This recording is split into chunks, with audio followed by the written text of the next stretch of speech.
In today's video, I'm going to teach you how to build a list in Apollo.io, an essential skill for anyone looking to streamline their outreach efforts or enhance their business intelligence.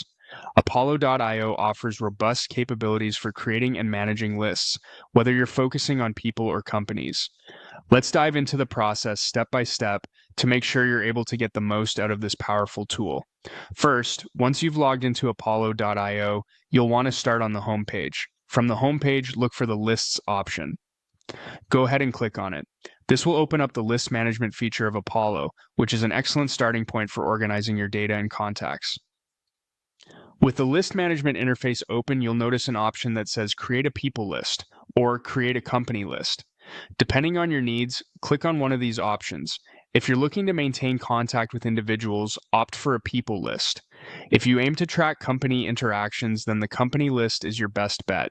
Next, Apollo.io will prompt you to provide a name for your new list. Type in a descriptive name that makes it easy to identify the list's purpose or content at a glance. This step is crucial because it helps you quickly recognize your lists later as your database grows. After naming your list, you'll be presented with another choice. Are you focusing on people or companies? Select the appropriate option based on your list's specific focus. This step aligns your list with the necessary data fields, ensuring efficient data management. Now, it's time to fine-tune your list using filters. Look for the Select Filters button and click on it. Filters are incredibly useful. They help you narrow down your data set based on certain criteria, enabling more precise targeting. Once you've entered the filter interface, browse through the available filters. Click on the ones that best fit your needs.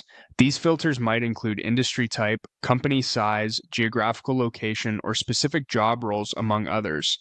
Depending on the specific filters you've chosen, you'll need to further define their properties. This step involves specifying details like particular cities, job titles, or revenue brackets.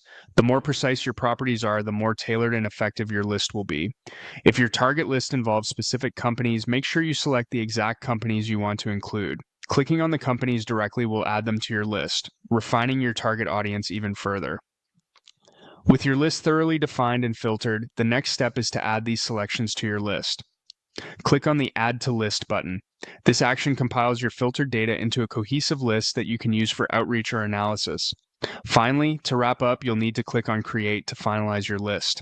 By doing this, you'll save your new list in Apollo.io, making it ready for any subsequent actions you wish to take, such as sending emails, analyzing trends, or generating reports. And there you have it. You're all set to effectively build and manage lists in Apollo.io. This will help you keep your data organized, making your outreach efforts more targeted and efficient. Happy organizing!